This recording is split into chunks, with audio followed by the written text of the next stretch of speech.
Picture this. You're standing at a BART station in the Bay Area, or maybe waiting for the trolley in San Diego. The single-family homes and low-rise buildings that have defined these neighborhoods for decades, they're about to become relics of the past. Governor Gavin Newsom just signed a law that changes everything. And no, I'm not being dramatic. This isn't another incremental tweak to zoning codes. This is Senate Bill 79. And it's going to reshape how millions of Californians live, work, and pay rent. 9-story apartment buildings could start popping up next to train stations. 6-story complexes within a half a mile of transit stops. All of this overriding local zoning rules that cities have defended for generations. Some people are calling it the most significant housing reform in California's history. Others say it's an assault on community control in the neighborhoods we know and love. But here's what matters. If you live in California, or if you're thinking about moving here, this law will affect you. So let's break down exactly what's happening, why it's happening, and what it means for your future in the Golden State. Before we get into the new law, you need to understand how bad things have gotten. California's housing market isn't just expensive, it's borderline absurd. As of late 2024, the median home price hit $868,150. Think about that number for a second. To afford that median-priced home, you need an annual household income of about $237,000. The actual median household income in California? Around $96,500. We're talking about a state where only 15% of households can afford to buy a median-priced home, where monthly payments for a newly purchased mid-tier home run over $5,900. That's an 82% increase since January 2020 alone. And it's not just homebuyers getting crushed, renters are drowning too. Bottom-tier homes require an annual income of $145,000 to afford, which is still 50% higher than what the median household actually makes. The math simply doesn't work. Housing costs have grown 82 to 87% since 2020, while wages have grown just 23%. People are being priced out of the state they were born in. But here's the thing that really drives the crisis. California just doesn't have enough housing. Estimates vary wildly on exactly how short the state is, ranging from 56,000 units on the conservative end to 3.5 million on the high end. Most credible analyses put it somewhere between 840,000 and 1.3 million units short. The shortage has real consequences. Between 2010 and 2020, California saw a net loss of 1.7 million residents to other states. People packed up and left for Texas, Arizona, Nevada, anywhere they could afford to actually live. The state's population declined for the first time in decades. And then there's homelessness. While other states saw their homeless population surge by over 18% in 2024, California managed to limit its increase to just 3%. But that's still a massive homeless population, the highest in the nation by far. The primary reason? Lack of affordable housing. This isn't a problem that happened overnight. It's been building for decades. Proposition 13 in 1978 capped property taxes, which sounds great for existing homeowners, but created perverse incentives against new housing development. Local zoning laws have prioritized single-family homes over denser housing. NIMBY attitudes have blocked project after project. The result? A state with incredible economic opportunity, beautiful weather, and world-class universities has become a place where teachers, nurses, and even tech workers struggle to afford rent. Something had to change, and that's where Senate Bill 79 comes in. Senate Bill 79, officially called the Abundant and Affordable Homes Near Transit Act, is the brainchild of State Senator Scott Wiener from San Francisco. And this guy doesn't give up. He's been trying to pass something like this for 7 years. His first attempt, SB 827 back in 2018, got absolutely destroyed. Bay Area mayors hated it. Residents panicked at the thought of skyscrapers going up next to their neighborhood bus stops. The bill died in committee without even getting a vote. He tried again in 2019 and 2020 with SB 50. That one made it further, but ultimately failed on the Senate floor in January 2020. Then he introduced a watered-down version called SB 902 that passed the Senate but died in the Assembly. But Wiener kept at it. And in 2025, with a narrowly divided legislature and mounting pressure to address the housing crisis, SB 79 finally squeaked through both chambers and landed on Governor Newsom's desk in October 2025. He signed it. So what does the law actually do? It creates state zoning standards that override local control in 8 counties: Los Angeles, Orange, San Diego, San Francisco, Alameda, Sacramento, Santa Clara, and San Mateo. These are California's biggest urban counties with the most extensive public transit systems. The law divides transit stops into 2 tiers based on ridership. Tier 1 includes heavy rail stations and routes with 72 or more trains per day. Think BART, Caltrain, and the LA Metro's red and purple lines. Near these high-frequency transit hubs, developers can now build up to 9 stories tall right next to the station, 7 stories within a quarter mile, and 6 stories between a quarter mile and half-mile away.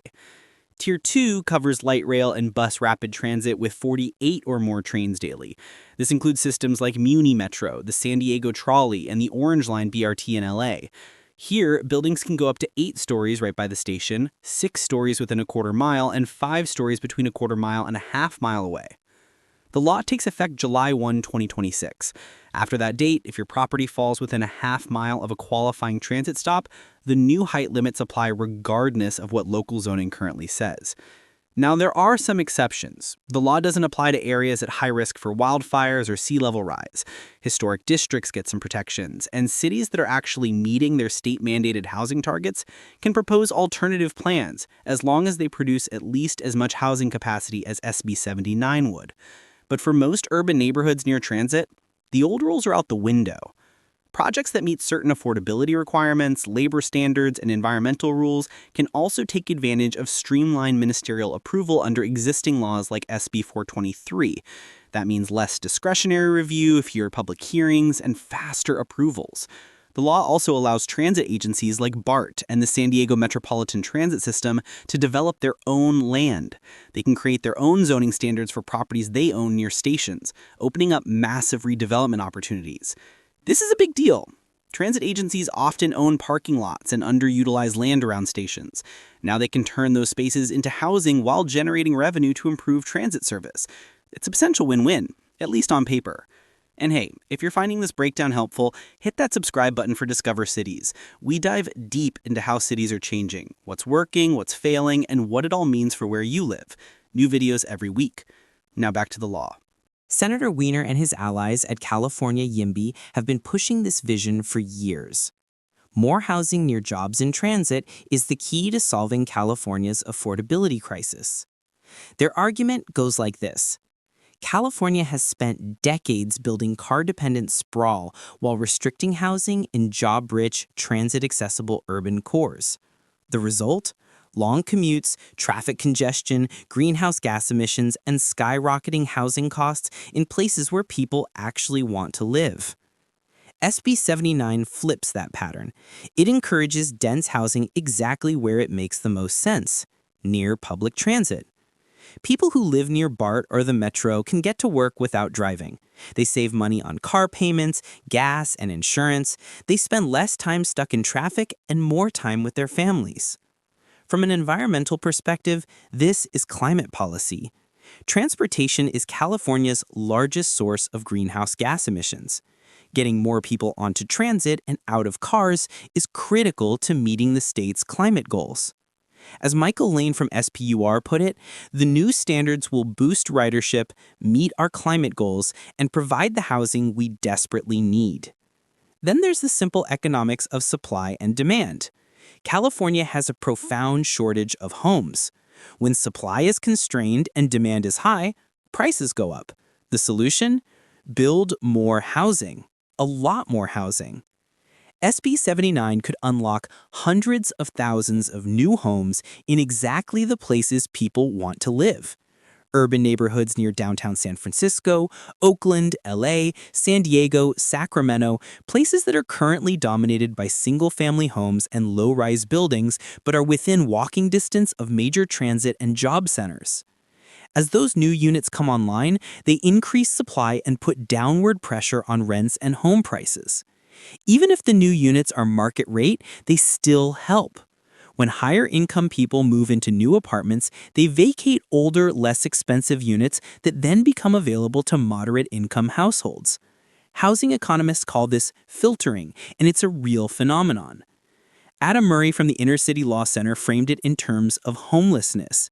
At the core of California's homelessness crisis is the simple reality that we do not have enough affordable housing.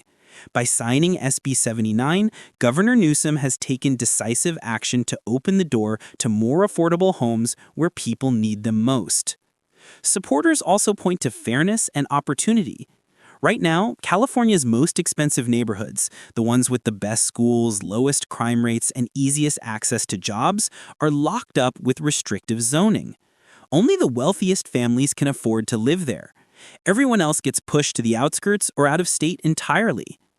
SB 79 cracks open those exclusive neighborhoods.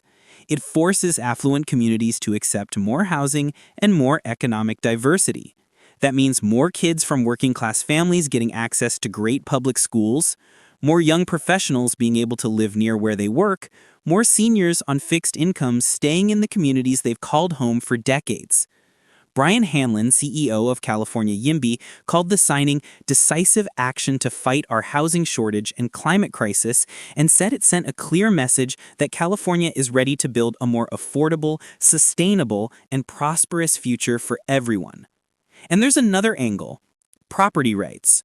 Right now, if you own land near a transit station, you might be prohibited from building anything taller than 2 stories because of arbitrary local zoning rules. SB 79 gives property owners more freedom to develop their land in ways that make economic sense. From this perspective, restrictive zoning isn't about protecting neighborhoods. It's about incumbent homeowners using government power to block competition and keep housing scarce so their own property values stay inflated. SB 79 is a corrective to that dynamic. Quick reminder, if you're enjoying this deep dive into California's housing transformation, subscribe to Discover Cities. We're building a community of people who care about how cities work and where they're headed. Drop a comment below with your thoughts on this law too. Finally, there's precedent. Cities around the world have successfully implemented transit-oriented development. Tokyo, Hong Kong, Singapore, even cities like Arlington, Virginia near Washington, D.C. They've shown that building dense housing near transit works. It creates vibrant neighborhoods, supports local businesses, reduces car dependence, and makes housing more affordable. California's just catching up to what successful cities have known for decades. Not everyone is celebrating. In fact, some of California's most powerful local leaders are furious. Los Angeles Mayor Karen Bass personally asked Governor Newsom to veto SB 79. She argued that while she supports more housing development, the law risks unintended consequences for LA and would, quote, erode local control, diminish community input on planning and zoning, and disproportionately impact low-resource neighborhoods. The LA City Council passed a resolution opposing the bill. So did the San Diego Association of Governments. Cities like Huntington Beach have been vocally hostile to state housing mandates in general and see SB 79 as another assault on local sovereignty. Here's the core of their argument. Local governments understand their communities better than Sacramento does. Each neighborhood has unique characteristics, infrastructure constraints, and community needs. A one-size-fits-all state mandate ignores that complexity. Take a neighborhood near a BART station with narrow streets, limited parking, aging sewer lines, and an elementary school that's already overcrowded. SB 79 could allow a developer to build a 9-story apartment building with 200 units without any requirement to upgrade infrastructure or build new schools. The result? Traffic gridlock, overflowing sewers, and classrooms bursting at the seams. Critics also worry about displacement and gentrification. Low-income neighborhoods near transit stations could see an influx of luxury development that drives up property values and rents, pushing out the very people who depend on transit the most. State Senator Ben Allen withheld his support for SB 79 specifically because of the lack of guardrails for gentrification and displacement. Housing equity advocates share his concern. When market-rate developers swoop into transit-accessible neighborhoods, they're not building for the people who already live there. They're building for wealthier newcomers. The affordability requirements in SB 79 are pretty weak. Most projects only need to set aside around 10% of units as affordable. That means 90% can be luxury condos with granite countertops and rooftop pools renting for $4,000 a month. How does that help the working class family struggling to pay $2,500 for a cramped two-bedroom? There's also the environmental review concern. SB 79 allows projects to bypass or streamline CEQA, the California Environmental Quality Act. CEQA has been used and abused to block housing, sure, but it's also a critical tool for ensuring that new developments don't cause real environmental harm. What if a developer wants to knock down a historic building near a train station and replace it with a generic glass tower? What if a project would cast shadows on a neighborhood park or disrupt wildlife habitat? Without robust CEQA review, those impacts might not get properly considered. Then there's the question of whether this will actually produce affordable housing at scale. Building in urban infill areas is expensive.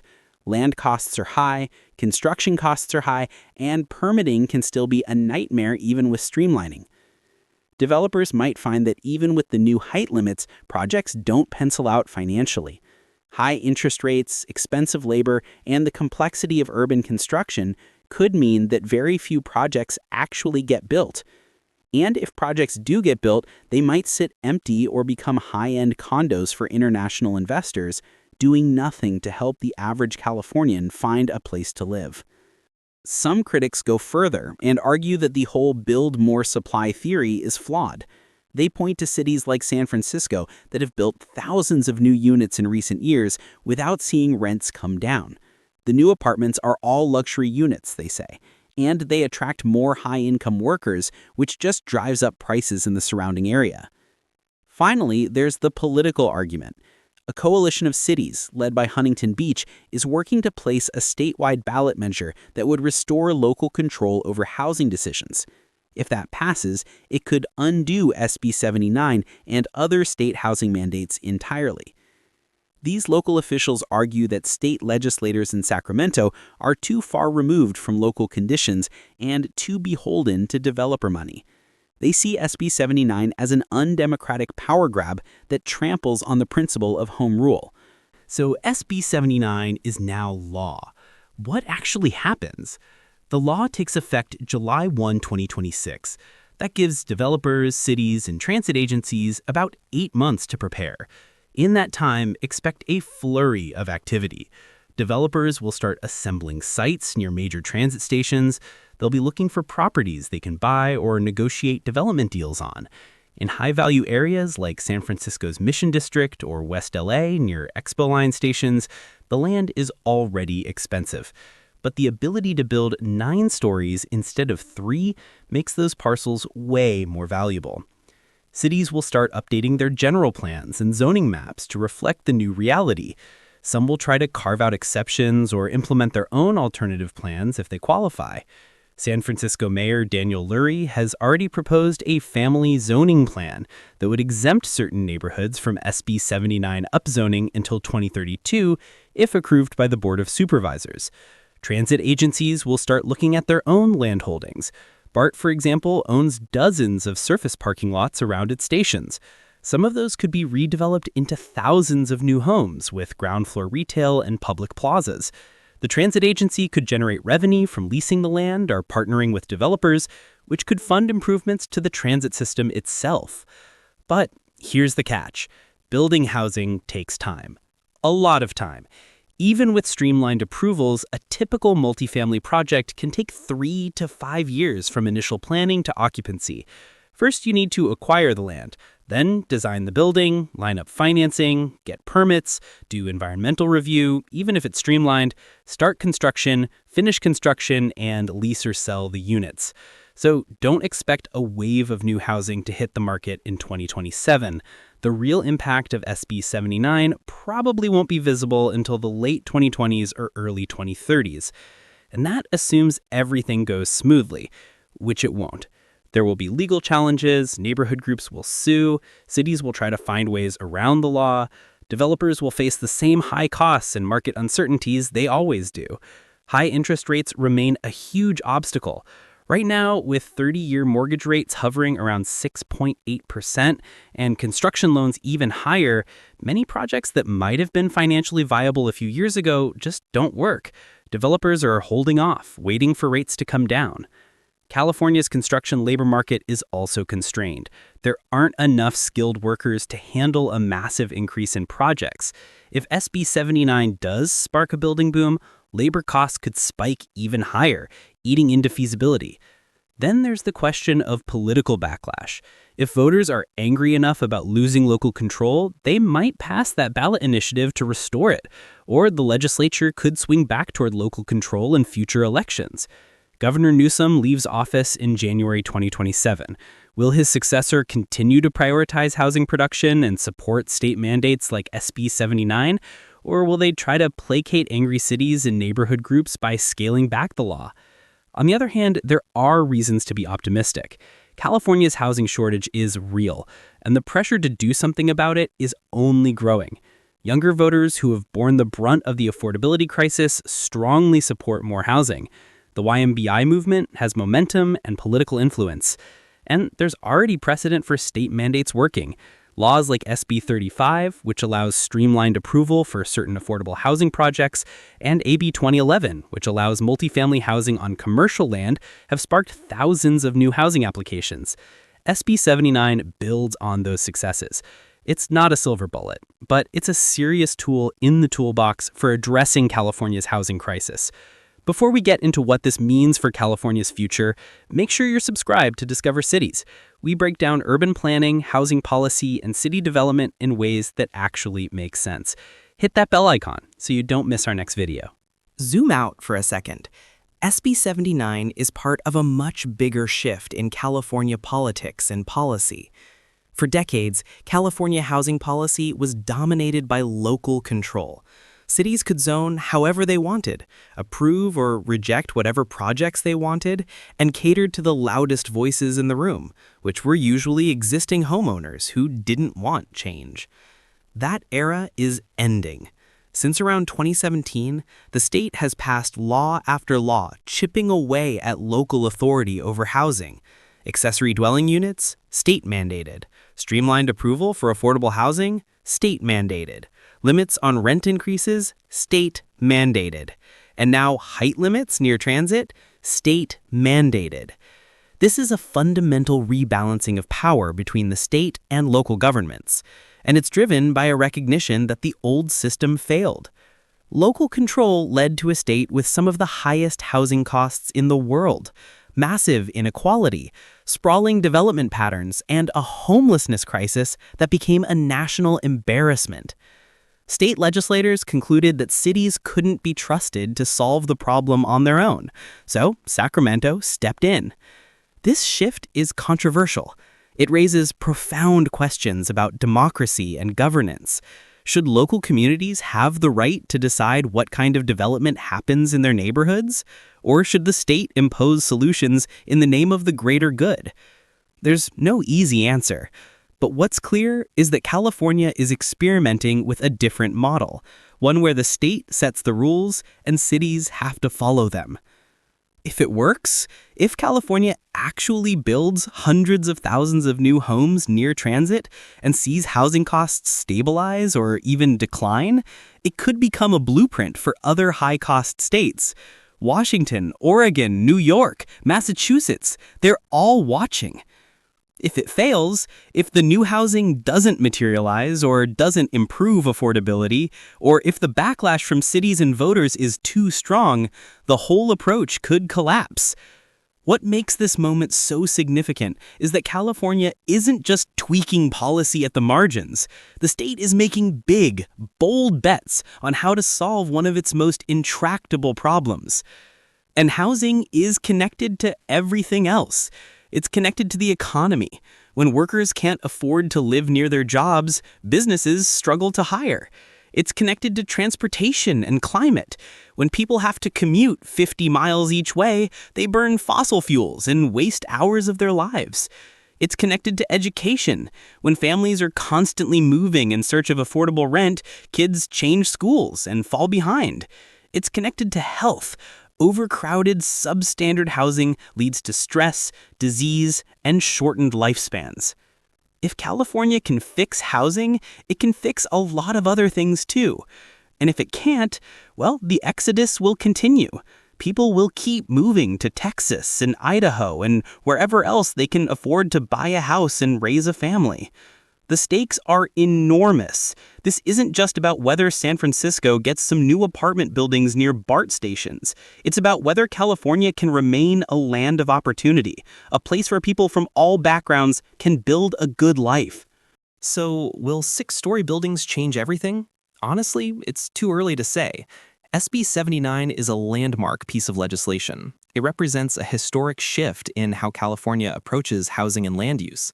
It has the potential to unlock thousands, maybe hundreds of thousands of new homes in exactly the places where they're needed most. But potential isn't the same as reality.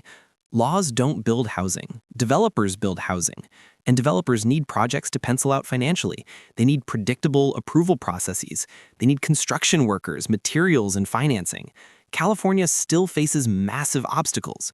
High interest rates, expensive construction, political opposition, and decades of underbuilding won't be solved by one law, no matter how ambitious.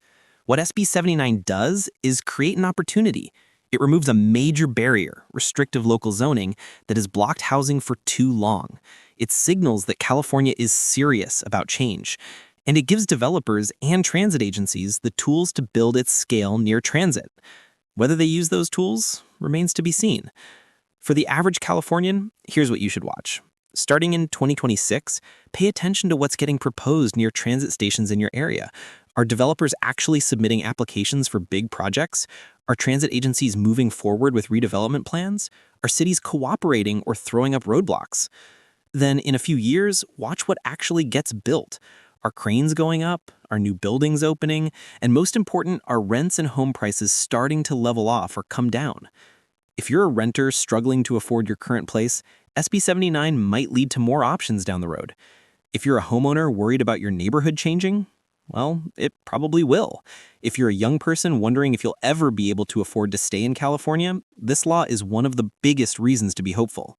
The California dream has been on life support for a while now, suffocated by housing costs that make no sense.